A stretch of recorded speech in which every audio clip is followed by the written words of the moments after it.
பரிகாரியே இயேசு என்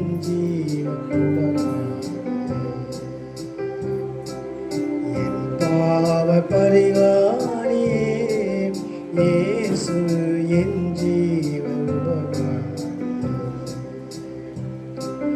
இறையேசுவே மறைமாமணியே நிறையாசிரர் வீரையா இறையேசுவே மறைமாமணியே நிறையாசிரர் வீரையா குறையாவும் போக்கி கரையாவும் நீக்கி என் குறையாவும் போக்கி அவகரையாவும் போக்கி புது வாழ்வு அளிப்பீரையா எனக்கு வாழ்வு அளிப்பீரையா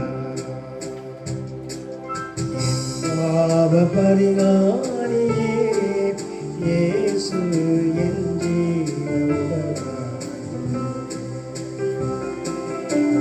பாவ பரிகாரியே இயேசு என்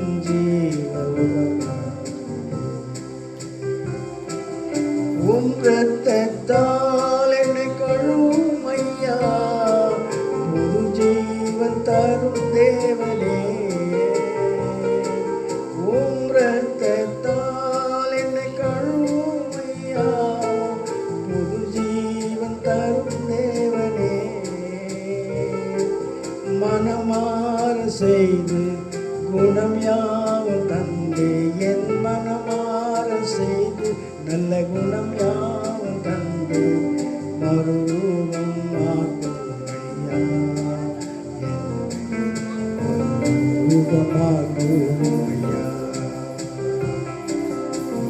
பாவ பரிகாரியே இயேசு என்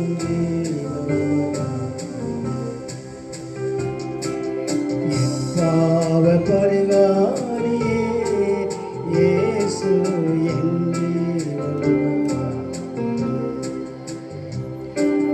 எனக்காகவே மரித்தீரையா எனக்காக உயிர்த்தீரையா எனக்காகவே மரித்தீரையா எனக்காக உயிர்த்தீரையா வருகையில் நானும் சரியாக இருக்கவும் வருகையில் நானும் சரியாக இருக்க கிருபையால் மூடுமையா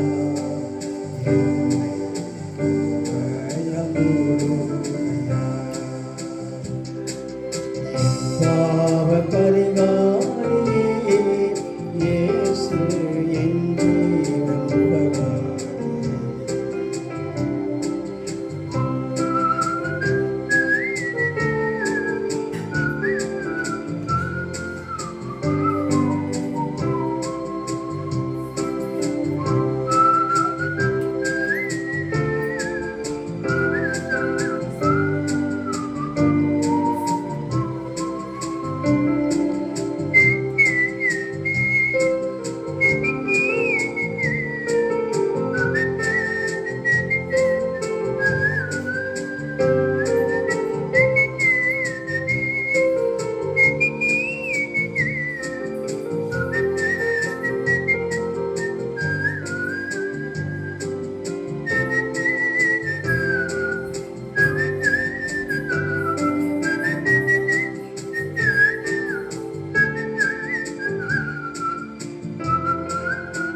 சர்வ வல்லமையுள்ள தேவனாகிய கர்த்தருடைய நாமம் மகிமைப்படுவதாக.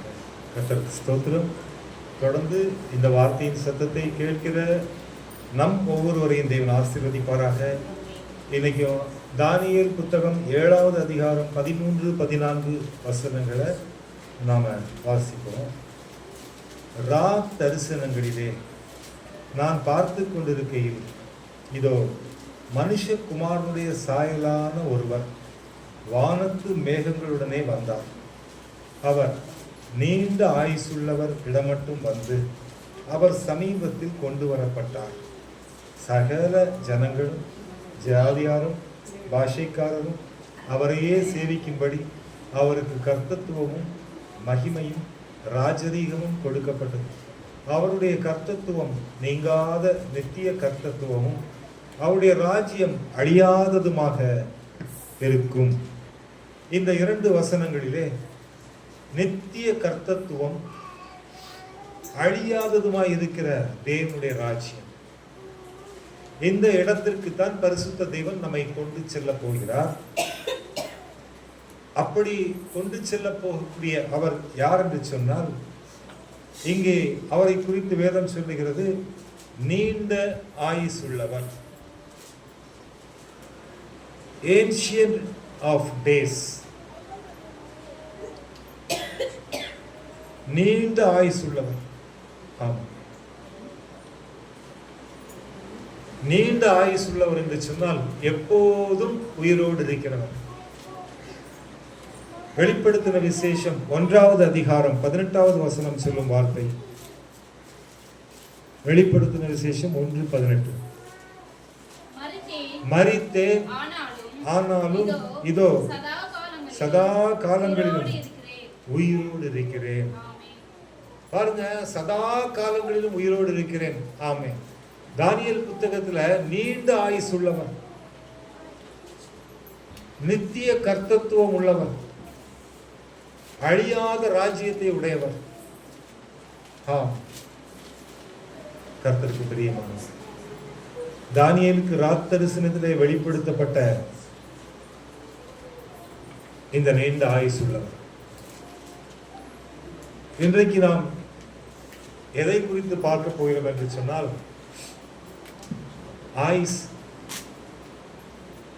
ஆயுசு நாட்கள். இந்த பூமியில ஆயுசு நாட்கள் அப்படிங்கிறது ரொம்ப முக்கியம். ஆராதனை நேரத்தில் சங்கீதம் 30ல் ஒரு வசனத்தை படித்தோம். மறக்காம இருந்தா இப்போ அதை ஞாபகம் வச்சு படிக்க பார்ப்போம். ஆமா, சங்கீதம் 30 30:3. கர்த்தாவே என் ஆத்துமாவை பாதாளத்திலிருந்து ஏற பண்ணி நான் குழியில் இறங்காதபடி என்னை உயிரோடு காத்தீர். நம்மை உயிரோடு காக்கிற தேவன். இன்றைக்கு இந்த நேரத்தில் மனுஷனுடைய ஆயுசு நாட்கள், எனக்கு கொடுக்கப்பட்டிருக்கிற அந்த ஆயுசு நாட்களை ஒரு நிமிஷம் நான் யோசிச்சு பார்க்கணும். என்னுடைய ஆயுசு நாட்கள் இந்த பூமியில எவ்வளவு முக்கியம் அப்படிங்கிறத நான் யோசிக்கணும். நான் வணங்கக்கூடிய தெய்வம் நீண்ட ஆயுசு உள்ளவர், அவர் நித்திய கர்த்தத்துவம் உள்ளவர், அழிவில்லாத ராஜ்யத்தை எனக்கு வைத்திருக்கக்கூடியவர். நமக்கு நல்லா தெரியும், வானமும் பூமியும் ஒளிந்து போகும். நமக்கு தெரியும் இந்த பூமி எதற்கு இரையாக வைக்கப்பட்டிருக்கிறது? அக்கினிக்கு இரையாக வைக்கப்பட்டிருக்கிறது. நாம் காண்கிற உலகம் ஒரு நாள் நம்மை விட்டு மறைந்து போகும். புதிய வானம் புதிய பூமி உண்டாகும் என்று வெளிப்படுத்தின விசேஷத்தில் பார்க்கின்றோம். இங்க எல்லாமே நம்மை விட்டு போகக்கூடியது. ஆனா ஆண்டவர் நீண்ட ஆயுசு உள்ளவர், நித்திய கர்த்தத்துவம் உள்ளவர், அழிவில்லாத ராஜ்யத்தை நமக்கு வைத்திருக்கிறவர். அல்லேலூயா. அதனால இந்த பூமியிலே எனக்கு கொடுக்கப்பட்ட ஆயுசு நாட்கள் அது ரொம்ப முக்கியமான ஒன்றாக இருக்கிறது. அந்த ஆயுசு நாட்கள் தேவனால் ஆசீர்வதிக்கப்பட்ட ஆயுசு நாட்களாக காணப்பட வேண்டும். அது மட்டுமல்ல, நான் எப்படி அவர் நீண்ட ஆயுசு உள்ளவராக இருக்கிறாரோ அதே போல இந்த பூமிக்கு பின்னும் சங்கீதத்தில் சொல்லப்பட்ட வார்த்தையின்படி என்னை உயிரோடு காத்தீர், பாதாளத்தின் குழிக்கு என்னை விலக்கி அழிவின் குழிக்கு என்னை விலக்கி அன்பின் தேவனுடைய ராஜ்யத்துக்கு என்னை கூட்டி சேர்க்கிற தேவன். கர்த்தருக்கு ஸ்தோத்திரம். நீதிமொழிகள் 9:11. என்னாலே உன் நாட்கள் பெருகும். என்னாலே உன் நாட்கள் பெருகும். உன் நாட்கள் பெருகும். உன் ஆயுசின் வருஷங்கள் விருத்தியாகும். பாருங்க, ரெண்டு விஷயம் தேவை. நாட்கள் பெருகணும். நாட்கள் பெருகினா தான் வாரங்களா மாறும், மாதங்களா மாறும், வருஷங்களா மாறும். நாட்கள் பெருகலைன்னா மாறுமா? மாறாது. நாட்கள் பெருக வேண்டும், அது மாதங்களாக மாற வேண்டும், ஆயுசின் வருஷங்கள் விருத்தி அடைய வேண்டும். என்னாலே உன் நாட்கள், என்னாலே உன் ஆயுசின் வருஷங்கள். அப்ப என்னுடைய ஆயுசின் வருஷங்கள் யார் கையில இருக்கு? இந்த ஆயுசின் வருஷங்கள் விருத்தி அடையணும். ஏதோ வாழ்ந்தா செத்தான் இருக்க கூடாது. விருத்தி அடையணும். விருத்தி அடைதல், விருத்தி அடைதலை குறித்து சரியான விளக்கம் ஈசாக்கு போட்டு. ஈசாக்கு அந்த வசனத்தை படிங்க. ஆதியாகமம் 26:12. ஆதியாகமம் 26:12 படிங்க. ஈசாக்கு அந்த தேசத்தில் விதவைத்தான். கர்த்தர் அவனை ஆசீர்வதித்ததினால் அந்த வருஷத்தில் அடுத்து அவன் வர வர விருத்தி அடைந்து வர வர விருத்தி அடைந்து மகா பெரியவனானான். அல்லேலூயா. இந்த பூமிக்குரிய வாழ்க்கையில நீ வர வர விருத்தி அடையணும். வர வர என்னவாகணும்? விருத்தி. ஆமா, வர வர விருத்தி அடையணும். பூமிக்குரிய வாழ்க்கையில வர வர விருத்தி அடையணும். எப்பவுமே சஞ்சலத்தோடு இருக்கக்கூடாது, எப்பவுமே துக்கத்தோடு இருக்கக்கூடாது. பரிசுத்த வேதம் சொல்லுகிறது, உன் துக்கம் சந்தோஷமாக, உனக்கு சந்தோஷமான நாட்கள் வரணும். வாழ்க்கையில் இருக்கக்கூடிய கடன் பிரச்சனை உன்னை விட்டு நீங்கணும். உன் வாழ்க்கையில் இருக்கக்கூடிய வறுமையும் தரித்திரமும் உன்னை விட்டு நீங்க வேண்டும். உன்னுடைய சூழ்நிலைகள் மாற வேண்டும். அதுக்கு பிறகுதான் விருத்தி அடைதல். நாங்கெல்லாம் அந்த காலத்துல எவ்வளவு கஷ்டப்பட்டோம் தெரியுமா அப்படின்னு நிறைய பேர் சொல்லுவாங்க.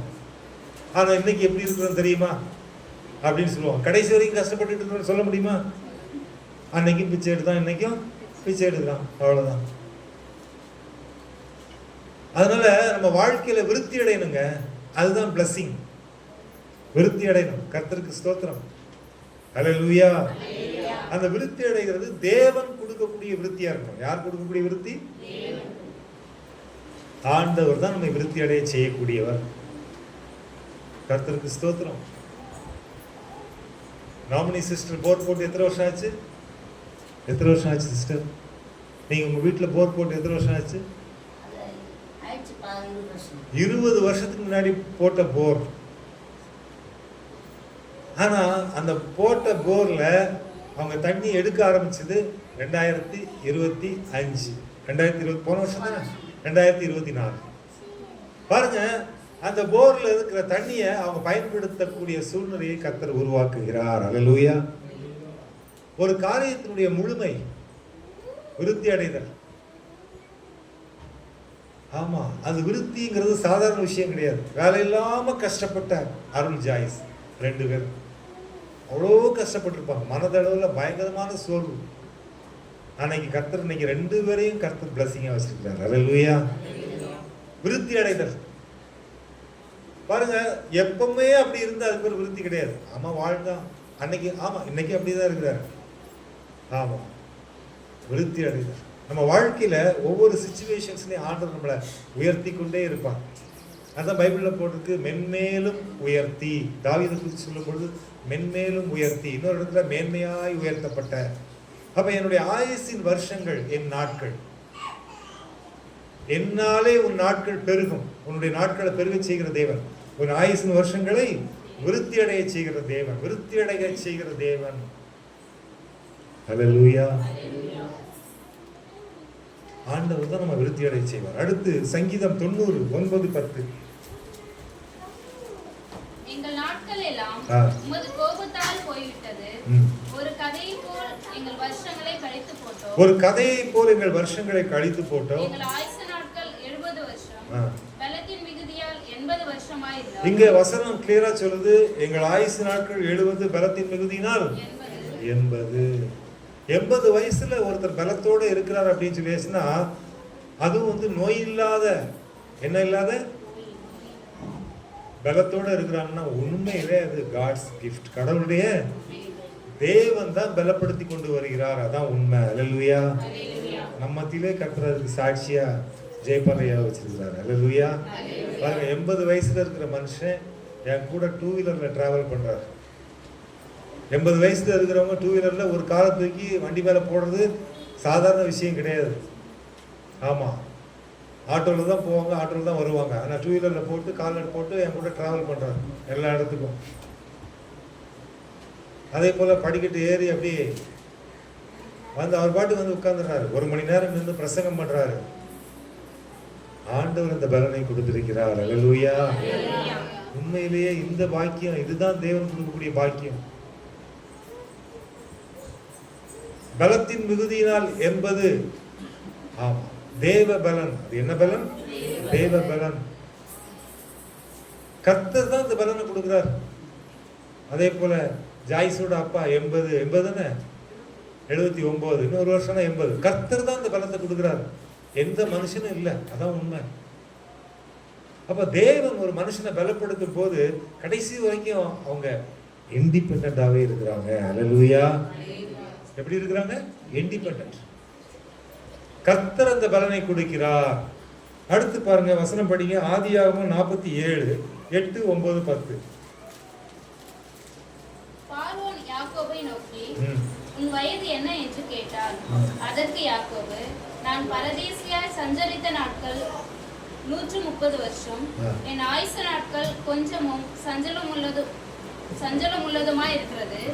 அவைகள் பரதேசிகளாய் சஞ்சரித்த என் பிதாக்களுடைய ஆயுசு நாட்களுக்கு வந்து எட்டவில்லை என்று பார்வோன் உடனே சொன்னான். பார்வோன் வந்து யாக்கோப்கிட்ட கேட்கிறாப்ல, வாட்ஸ் யுவர் ஏஜ்? உங்க வயசு என்னாச்சு அப்படின்னு கேட்கிறாப்ல. இப்போ வயசு என்னாச்சுன்னு சொன்ன உடனே எங்க யாக்கோபு வயசு சொன்னானா? சொல்லல. வயசு சொல்லல. ஏன்னா அதுக்கு விளக்கம் தான் கொடுக்குறான். என்ன கொடுக்குறான்னா, ஏன்னா அவன் பார்வோன் கேட்கும்போது ரொம்ப வயசானவர் இருக்கிறாரு, எவ்வளோ நாள் இருப்பாரோ தெரியல, உங்க வயசு என்னாச்சுன்னு கேட்குறாப்புல. அப்போ இங்க யாக்கோபு சொல்றாப்புல, என்ன சொல்றாப்புல, என் ஆயுசு நாட்கள் கொஞ்சமும் சஞ்சலம் முழுதுமா இருக்கிறது. இங்க சொல்றாரு, நான் பரதேசியாய் சஞ்சரித்த நாட்கள் 130 வருஷம். ஆமா அப்படின்னு சொல்லிட்டு கூட ஒரு பாயிண்ட் சொல்றாரு. எங்க அப்பா வந்து பார்த்தாச்சுன்னா 180 வருஷம் உயிரோட இருந்தாரு. எங்க தாத்தா வந்து பார்த்தாச்சுன்னா 175 வருஷம் உயிரோட இருந்தாரு. இப்ப 130 ஆயிருக்குது. அவங்க வயசு இன்னும் எனக்கு வரல அப்படிங்கிறாரு. அப்படின்னா நான் இப்பெல்லாம் காலியாக மாட்டேன், எனக்கு டைம் இருக்கு அப்படிங்கிறாரு. இன்னும் டைம் இருக்கு சொல்றாரு. என் பிதாக்களுடைய ஆயுசு நாட்களுக்கு வந்து எட்டவில்லை அப்படின்னு இங்க யாக்கோபு அந்த வயதை குறித்து கேட்கும்போது டீப்பா சொல்றாரு. இப்போ அவன் பார்வன் கேட்டான், அவங்க அப்பாவுக்கு என்ன வயசு, உங்க தாத்தாக்கு என்ன வயசுன்னு கேட்கவே இல்லை. இவரா வாலண்டியா சொல்றாரு, எனக்கு இப்போ 130, ஆனா எங்க அப்பா 180 வருஷம் இருந்தாரு, எங்க தாத்தா 175 வருஷம் இருந்தாரு, அதனால அந்த டைம்னு வரல அப்படிங்கிறாரு. ஆதியாகமம் 27, 1, 2. ஆதியாகமம் 20. எப்படி ஈசாக்கு என்ன வயசு ஆயிடுச்சு? முதிர் வயது. அவன் கண்கள் இருளடைந்து, முதிர் வயதுல கண்ணு ஆயிடுச்சான், இருள் அடைஞ்சிருச்சான். பார்வையற்று போன போது என்ன போயிடுச்சு? பார்வை போயிடுச்சு. அடுத்து அவன் தன் மூத்த குமாரனாகிய ஏசாவை அழைத்து, என் மகனே என்றான். என் மகனே என்றான். அப்பொழுது அவன் இதோ இருக்கிறேன் என்றான். அப்பொழுது அவன், நான் முதிர் வயதானேன், நான் முதிர் வயதானேன், என் மரணம் இந்த நாளில் என்று அறியேன், என் மரணம் இன்ன நாளில் என்று அறிய. நான் என்னைக்கு எனக்கு சாவுங்கிறது எனக்கு தெரியாது. யார் சொல்றாரு? ஈசாக்கு சொல்றாரு. என்னுடைய டெத் டே, என்னுடைய கடைசி நாள் என்னைக்குங்கிறது எனக்கு தெரியாது. ஆனால் அதுக்கு முன்னாடி இந்த காரியம் நடக்கணும்னு ஆசையாக இருக்கு. ஈசாக்கு வேற எதுக்கும் ஆசைப்படலாம். ஒரு நல்ல சாப்பாடு, என்னது, ஒரு நல்ல நான்வெஜ், நல்ல அருமையான ஒரு நான்வெஜ் மீல்ஸ் அவர் லைக் பண்ணுறாரு ஈசாக்கு. கர்த்தருக்கு ஸ்தோத்திரம். அப்போ இங்க அதற்கு முன்னாடி இந்த வார்த்தையை சொல்றாரு, நான் என்னைக்கு போய் சேருவேன்னு தெரியாதுப்பா, அதுக்கு முன்னாடி ஒரு நல்ல சாப்பாடை போடுங்கப்பா, நல்ல சாப்பாடை போடுங்கப்பா. நிறைய பேர் என்ன பண்ணுவாங்க, இருக்கிற வரைக்கும் நல்ல சாப்பாடே, அதுக்கு பிறகு வந்து பார்த்தாச்சுன்னா அவர் செத்த பிறகு போடுவாங்க பாரு சாப்பாடு, சான்ஸே கிடையாது. அந்த ஆறுதல் கூட்டத்துக்கு போடுவாங்க சாப்பாடு சுட சுட.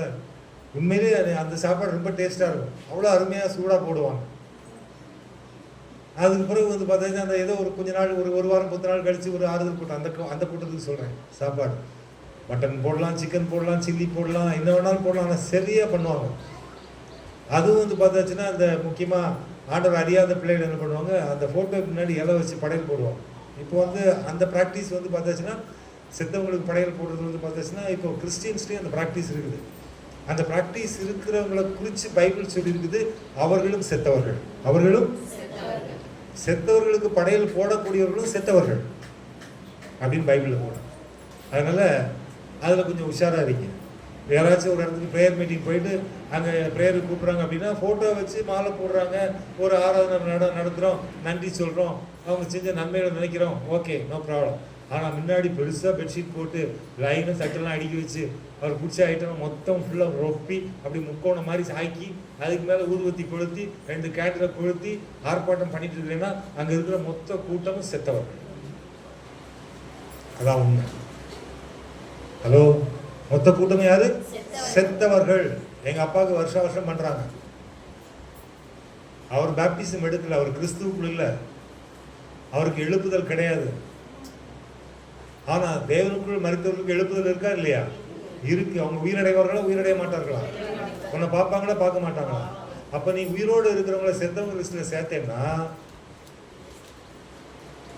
ஆண்டவர் அதனால கோபத்தில் சொல்றாரு, அவர்கள் உயிரோடு இருந்தும் செத்தவர்கள், உயிரோடு இருந்தும் செத்தவர்கள், கர்த்தருக்கு பிரியமானவர்களே. அதனால இந்த ஈசாக்கு சொல்றாப்புல, என் மரணம் என்ன நாளில் என்று அறியேன், எனக்கு தெரியாது அப்படின்னு சொல்றாங்க.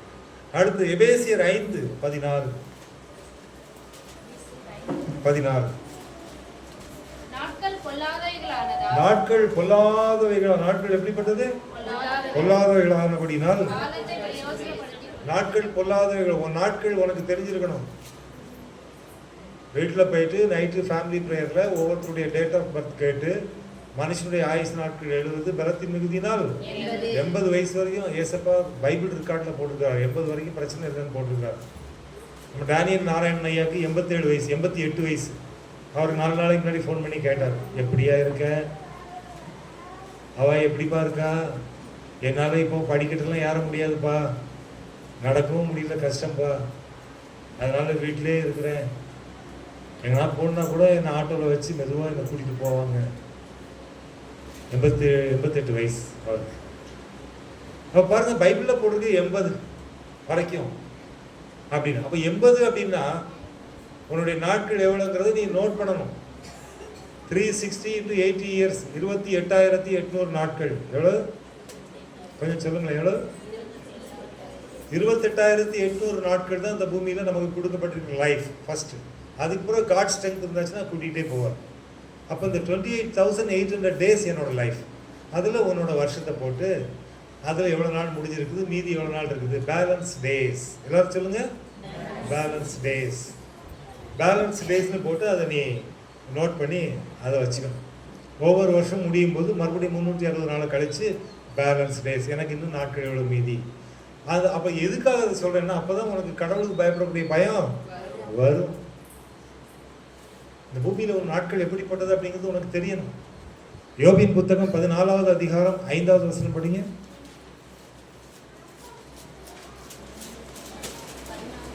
யோபின் புத்தகம் 14வது அதிகாரம் 5வது வசனம். அவன் நாட்கள் இம்மாத்திரம் என்று என்ன பண்ணிருக்குது? என்ன பண்ணிருக்குது? என்ன பண்ணிருக்குது? நாள் குறிச்சிட்டார். என்ன குறிச்சிட்டாரு பாருங்க. நமக்கு நாள் குறிக்கிற தேவன். இது நம்ம யோசிச்சு பார்த்துருக்கிறோமா? எப்பவாது என்னுடைய நாட்களை குறித்து வைத்திருக்கிற தேவன். First day, last day. நம்ம எப்பவுமே ஃபர்ஸ்ட் டே நமக்கு தெரியும், லாஸ்ட் டே நமக்கு பின்னாடி இருக்கிறவங்களுக்கு தெரியும். அவங்க போடுவாங்க கல்லறையில், இதாண்டா அவனுக்கு லாஸ்ட் டே அப்படின்னு. நமக்கு தெரியாது. ஆனால் ஆண்டவர் சொல்றாரு, உன்னுடைய ஃபர்ஸ்ட் டேவும் லாஸ்ட் டேவும் ஆல்ரெடி நோட்டட். ஆல்ரெடி. அப்போ ஆல்ரெடி நோட்டடுங்கிறப்போ நான் என்ன பண்ணுறது? நான் ஒன்றும் பண்ண முடியாது. ஜெபம் மட்டும்தான் பண்ணணும். அல்லேலூயா. அடுத்து யோபு 24:1. காலங்கள் மறைக்கப்படாதிருக்க சர்வ வல்லவருக்கு காலங்கள் மறைக்கப்படவில்லை. அவரை அறிந்தவர்கள், யார் அவரை அறிந்தவர்கள் எல்லாம் எங்க யாருக்கெல்லாம் இயேசு கிறிஸ்து தெரியும்? தெரிஞ்சவங்க ஒரு அல்லேலூயா சொல்லுங்க. உங்களுக்கு தான் இயேசப்பா தெரியுமா? அடடடடா, ரொம்ப சந்தோஷம். அவரை அறிந்தவர்கள். நீங்க யார்? அவரை அறிந்தவர்கள். அவர் அறிந்தவர்கள் அவர் நியமித்த நாட்களை அறியாதிருக்கிறது எப்படி? அவரை உனக்கு தெரியும்னா அவர் உனக்கு முன்குறித்து வைத்திருக்கிற நாட்கள் உனக்கு தெரியணும். இந்த பூமியில என்னுடைய நாட்கள் எவ்வளவுதான். ஆமா, அவர் நியமித்திருக்கிற நாட்களை அறியாது இருக்கிறது எப்படி அப்படின்னா, இந்த வசனம் எதை உணர்த்துகிறதுனா, நீ எதற்காக ஆவேசப்படுற, எதுக்காக சண்டை போடுற, யாரை அடிச்சு எதை உரையில போடுறதுக்காக இப்படி பண்ற? இந்த உலகத்தான் செய்யறான் நீ. ஆமா, பில்டிங் மேல பில்டிங், அது மேல அது, இது மேல இது, யாரை அடிச்சு என்ன பண்ண முடியுமோ, எப்படியெல்லாம் அநியாயமாய் சம்பாதிக்க முடியுமோ எல்லாத்தையும் செய்யறான். ஆனா உனக்கு வசனம் தெரியும். என்ன வசனம்? அநியாயத்தின் திரவியங்கள் பாத்தீங்களா, யாரும் கண்டுபிடிக்க முடியல. ஆமா, ரமேஷ் பிரதர் சொல்லியிருக்கிறார். அல்லேலூயா. ஆமா, அவருக்கு ஒரு கிஃப்ட் கொடுத்துறோம். இதெல்லாம் தெரிஞ்சாதானே. எல்லாரும் கை தட்டுங்க.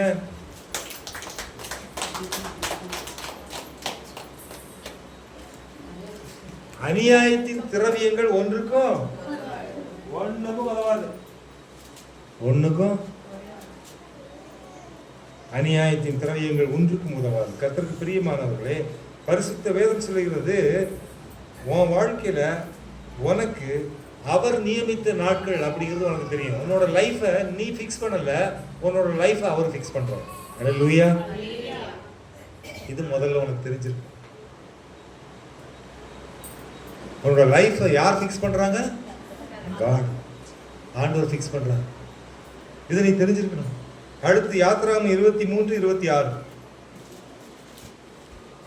யாத்ராகமம் 23வது அதிகாரம் 26வது வசனம். கர்ப்பம் விழுகிறதும் மலடும் உன் தேசத்தில் இருப்பதில்லை. உன் ஆயுசு நாட்களை பூரணப்படுத்துவேன். அப்ப நம்முடைய ஆயுசு நாட்களை பூரணப்படுத்தக்கூடியவர் யாரு? தேவன். அல்லேலூயா. என்னுடைய ஆயுசு நாட்கள் அவர் பூரணப்படுத்துவார். உனக்கு என்ன கஷ்டம் சரீரத்தில் இருந்தாலும் கவலைப்படாத. ஏதாச்சும் பலவீனம் உன்னை கஷ்டப்படுத்திட்டு இருக்கா, கவலைப்படாத. உன் ஆயுசு நாட்களை குறித்து நீ பயப்படாத. உன் வாழ்க்கையில் உன் குடும்பத்தில் யார் ஆயுசு நாட்களை குறித்து பயப்பட்டாலும் அவங்கள்ட்ட நீ சொல்ல வேண்டிய ஒரே காரியம், தேவனை நம்பு, பரிசுத்த தேவனை நோக்கி ஜெபம் பண்ணு. அவர் தான் உன்னை நடத்தக்கூடியவர். உன் நாட்களை பூரணப்படுத்தக்கூடியவர் யாரு? தேவன். பூரணமான ஆயுசு நாட்கள் தான் 80. அல்லேலூயா. 80 வயசு வரைக்கும் நீ இருப்ப. ஆமென் சொல்லுங்க. ஒருத்தர் கூட சொல்ல மாட்டேங்கிறாங்க. அப்ப 80 வயசு வரைக்கும் நீ இருப்ப. ஏன்னா நீ சொல்லணும், இல்ல நான் எனக்கு எவ்வளவு கஷ்டங்கள் வந்தாலும் என் ஆயுசு நாட்களை பூரணப்படுத்துகிற தேவன் என்னோடு கூட இருக்கிறார். அல்லேலூயா. இந்த நம்பிக்கையும் தைரியமும் நமக்கு இருக்கணும். அதனால சோர்ந்து போக கூடாது. கர்த்தருக்கு பிரியமானவர்களே, நீதிமொழிகள் 10:27. கர்த்தருக்கு பயப்படுதல் பாருங்க, ஆயுசு நாட்கள் என்ன பண்ணுமா? அப்போ நான் எதுக்கு தேவனை நம்ப சொன்னேன்? அந்த பிள்ளைகள் தேவனுக்கு பயப்படும் போது ஆண்டவர் ஆயுசு நாட்கள் என்ன பண்றாராம்? எவ்வளவு பெரிய பிளஸிங். ஒரு மனுஷன் கர்த்தருக்கு பயப்படக்கூடிய மனுஷனா இருந்தா அவனுடைய ஆயுசு நாட்களை பெருக செய்வாராம். உன் வாழ்க்கையில நான் சொல்றேன், உன் குடும்பத்துல யாரு எப்படி போனாலும் அதை பத்தி கவலைப்படாத. நீ ஆண்டவருக்கு பயப்படு. நீ யாருக்கு பயப்படு? ஆமா, உன் ஆயுசு நாட்கள் ஆண்டவர் என்ன பண்ணுவாரு? பெருக பண்ணுவாருங்க. கவலைப்படாதீங்க. நீ ஆண்டவருக்கு பயப்படு, அவரை நம்பு, அவரை சார்ந்துரு, அவருக்கு கீழ்ப்படி, அவரை மட்டுமே ஃபாலோ பண்ணு, அவர் சொல்லக்கூடிய வார்த்தையை கேளு. உன்னுடைய ஆயுசு நாட்கள் அவர் என்ன பண்ணுவாரோ? பெருக பண்ணுவார். வாழ்க்கையில எது பெருகினாலும் பிரயோஜனம் இல்லை, ஆயுசு பெருகினாதான். உண்மையா பொய்யா? வாழ்க்கையில எது பெருகினாலும் பிரயோஜனமே இல்லைங்க. ஆயுசு நாட்கள் பெருகினா மட்டும்தான் பிரயோஜனம். என்னது? ஆயுசு நாட்கள் பெருமைதான் பிரயோஜனம். அது ஒரு பெரிய பிளஸிங். ஆயுசு நாட்கள் பெருகுவது அதுதான் உண்மையான ஆசீர்வாதம். அந்த ஆசீர்வாதத்தை நம்ம ஒவ்வொருவரும் பெற்றுக்கொள்ளணும். ஒரு ஆமென் சொல்லுங்களேன். கர்த்தருக்கு பிரியமானவர்களே, கடைசியாக நீதி எபேசியர் 5:14-15-16. ஆதலால் தூங்குகிற நீ விழித்து மரித்தோரை விட்டு எழுந்திரு. கர்த்தருக்கு பிரியமானவர்களே, இதுக்கப்புறமும் நம்ம தூங்க வேண்டாம். செத்த கிரியைகள் நமக்கு வேண்டாம். செத்தவங்க கூட்டம் நமக்கு வேண்டாம். நாம் எழுந்திருக்கிறவராக காணப்படுவோம். அப்பொழுது கிறிஸ்து உன்னை ஆண்டவர் உன்னை என்ன பண்ணுவாரா? பிரகாசிக்க செய்வார். கர்த்தர் உன்னை பிரகாசிக்க செய்வார். அடுத்து ஆனபடினாலே ஞானமற்றவர்களை போல நடவாமல் ஞானம் உள்ளவர்களை போல, நல்ல கவனிங்க, ஞானமற்றவர்களை போல நடக்கக்கூடாது. என்ன பண்றாங்க ஞானமற்றவர்கள்?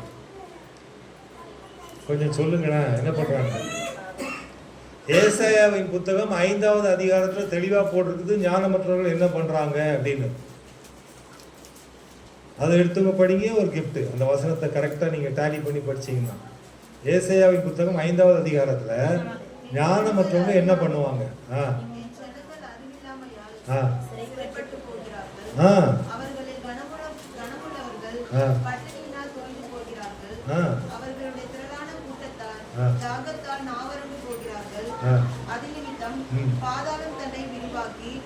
தப்பு. அதாவது நான் சொன்னது தப்பு. ஏசாயா 5 கிடையாது, ஏசாயா 2வது அதிகாரம். அதுல எந்த வசனம் சொல்லுங்க பாருங்க. இப்போ ஞானமற்றவர்களை போல் நடவாமல் ஞானம் உள்ளவர்களை போல் கவனமாய் நடந்து கொள்ள பார்த்து அப்படின்னு சொன்னேன். அப்ப அதுக்கு எந்த வசனம்? யாருமே சொல்லலையா? 5 நேசராஜ் சொன்னாரு, வாங்க கிஃப்ட வாங்கிட்டு போங்க.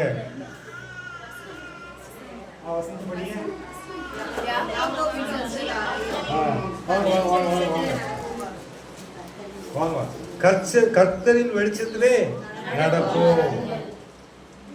ஆண்டவர் நம்மளை எந்த வெளிச்சத்தில் நடக்க சொல்றாரு? ஆனா ஜனங்க என்ன பண்றாங்கன்னா, வசனம் சொல்லுது அவர்கள் கீழ் திசையா, பாருங்க 6வது வசனம் சொல்லுது, அவர்கள் கீழ் திசையாரின் போதகத்தால். கீழ் திசையாரின் போதகம் என்னதோ போதகம் அப்படின்னா என்ன? கீழ் திசைன்னு என்னது? பாருங்க, எல்லாரும் என்ன பாருங்க, மேல் திசை சைங்குன்னு மேல போடுது, கீழ் திசைனா சைங்குன்னு கீழே போடுது, சைங்குன்னு கீழே போடுது. கீழே போறவர், குளிக்கு போகிறவர்கள் கீழ் திசை. அவங்க நீ பங்காளி துணி எடுத்துட்டு வரலையா? அப்புறம் துணி போட போகலையா? நீ போனோம். அப்புறம் வேற சாவு வீட்டில் என்னென்ன சடங்கு செய்வாங்க சொல்லுங்க? செத்த 2வது நாள் அல்லது சாவு அன்னைக்கு கீழ் திசையா என்னெல்லாம் செய்வாங்க சொல்லுங்க பாருங்க. யாருக்குமே தெரியாது. பாவம், நம்ம ஆளுங்க யாருக்குமே எதுவுமே தெரியாது. ஏன்னா நாங்கள் எதுவுமே செய்யறது கிடையாதுங்க. எங்கள்கிட்ட போய் நீங்க கேட்குறீங்களே. ஆமா, நாங்கள் படையல் போடுறது கிடையாது, தலைக்கு துணி கட்டுறது கிடையாது, புடவை போடுறது கிடையாது, அப்புறம் வேற என்ன, தாலி போடுறது கிடையாது, வேற எந்த சாங்கியும் நாங்கள் பண்றது கிடையாது. ஜபம் பண்ணிட்டு வந்துகிட்டே இருக்கோம், அவ்வளவுதான். நாங்கள் அந்த மாதிரி விஷயத்த தலையிட மாட்டோம். அதனால நீங்க எங்கிட்ட எதுவும் கேட்காதீங்க, எதுவும் கேட்காது. எங்களுக்கு அதுக்கு சம்மந்தமே கிடையாதுங்க. அப்படிதான் நீங்க சொல்ல வரீங்க. கர்த்தர் ஆசீர்வதிக்கணும். பாருங்க, இங்க வசனம் சொல்லுது, அவர்கள் கீழ் திசையாரின் போதகத்தால் நிறைந்து. இன்னைக்கு தேவனுடைய பிள்ளைகள் எல்லாம் அந்த கீழ் திசையாரின் போதகத்தினால நிறைந்து நிறைந்து நிறைந்து அடி, சும்மா செம அடி வாங்கிட்டு இருக்காங்க. என்ன அடி? உங்க வீட்டு அடி, எங்க வீட்டு அடி. ஆமா, ஏன்னா அந்த கீழ் திசையாரின் போதகம் அவங்களை அவ்வளவு வேலை காட்டுது.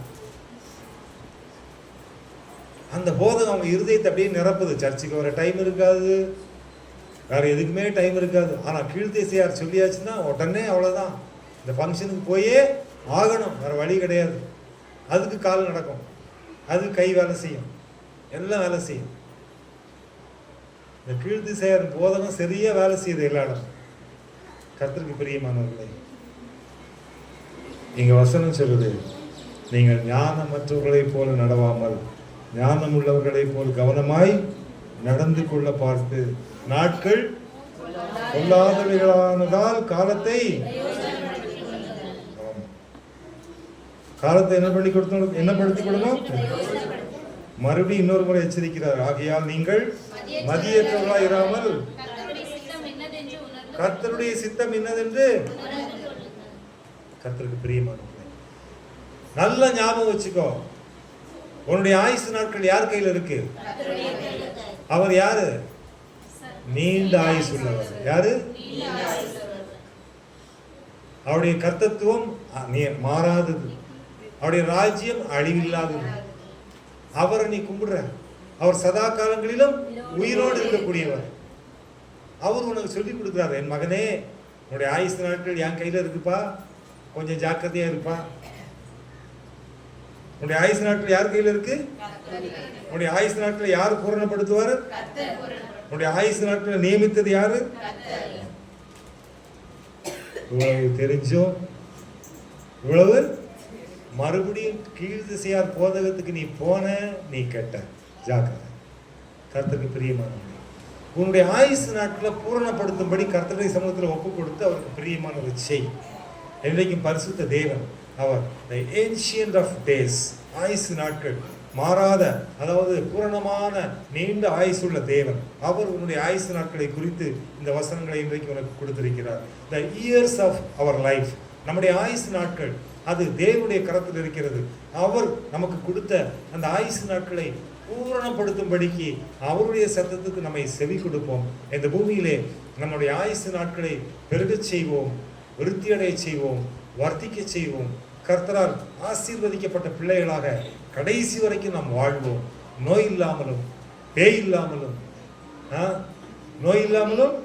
பேய் இல்லாமலும் வாழ்க்கையில கடைசி வரைக்கும் ஹாப்பியா சந்தோஷமா வாழணும் அப்படின்னு சொல்லி பேசினா கர்த்தருக்கு பிரியமானவர்களே, ஒரு விஷயத்தை நீ ஞாபகம் வச்சுக்கோ. உன் ஆயுசு நாட்கள், உன் காலங்கள் யார்கிட்ட இருக்குது? அவர் தான் பூரணப்படுத்துவார். அதனால ஒருபோதும் இந்த பூமிக்குரிய வாழ்க்கையில நாம் கீழ் திசையாரின் போதகத்துல சிக்கிடக்கூடாது, சிக்கி சின்ன பின்னம் ஆயிடக்கூடாது. ஜாக்கிரதை. அதனால் நிறைய குடும்பங்கள்ல கஷ்டங்கள் வர்றது காரணம் என்னன்னு பார்த்தாச்சுன்னா இந்த கீழ் திசையாரின் போதகம் தான். அந்த இடத்துல உன்னை விஐபி ஆகிடுவாங்க. இன்னும் வரலையா, எங்க வந்துட்டு இருக்கிற, சீக்கிரமா எல்லாரும் வெயிட் பண்ணிட்டு இருக்கிறோம். எதுக்கு? பாதாளத்தின் குழிக்கு உன்னை கூட்டி சேர்க்கறது. கர்த்தருக்கு பிரியமான ஜாக்கிரதை. யார் என்ன பேசணும் கிளியரா சொல்லணும். நான் கடவுளின் பிள்ளை. நான் யாரு? நான் தேவனுடைய மகன். கர்த்தருடைய பிள்ளைகள் இப்படித்தான் இருக்கணும் பைபிள்ல போட்டிருக்கு. என் ஆண்டவர் நீண்ட ஆயுசு உள்ளவர், அவருக்குள் இருக்கிறவர்களும் நீண்ட ஆயுசு உள்ளவர்கள், இந்த பூமியிலே பூரண ஆயுசு உள்ளவர்கள். அதற்கு பின்பும் அவர்கள் சதா காலங்களில் உயிரோடு இருக்கிற அவருக்கு முன்பாக நிற்பார்கள். அதனால இந்த கீழ்திசையாரின் போதகம், அந்த மரித்தோரின் அந்த கிரியைகள் என் வாழ்க்கையில் என்கிட்ட செயல்படாது. நான் அதிலிருந்து இப்போ எழுந்திருச்சிட்டேன். ஆமாம், கர்த்தர் நித்தமும் என்னை நடத்துகிறவர், என் நாட்களை பூரணப்படுத்துகிறவர், மகிழ்ச்சியினாலும் சந்தோஷத்தினாலும் என்னையும் என் குடும்பத்தையும் நிரப்புகிறவர். என் காலங்கள் தேவனுடைய கரத்தில் இருக்கிறது. அவர் கொடுத்த நாட்களை நான் அவருக்கு பிரியமாய் வாழ்ந்து நிறைவு செய்வேன். அல்லேலூயா. இந்த வார்த்தையின் சத்தத்தை கேட்டவர்கள் ஒவ்வொருவரையும் தேவன் ஆசீர்வதிப்பார். God bless you all. ஆத்துமாவே நன்றி சொல்லு முழு உள்ளத்தோடே, கர்த்தர் செய்த நன்மைகளை ஒரு நாளும் மறவாதே. கர்த்தர் செய்த நன்மைகளை ஒரு நாளும் மறவாதே. ஆத்துமா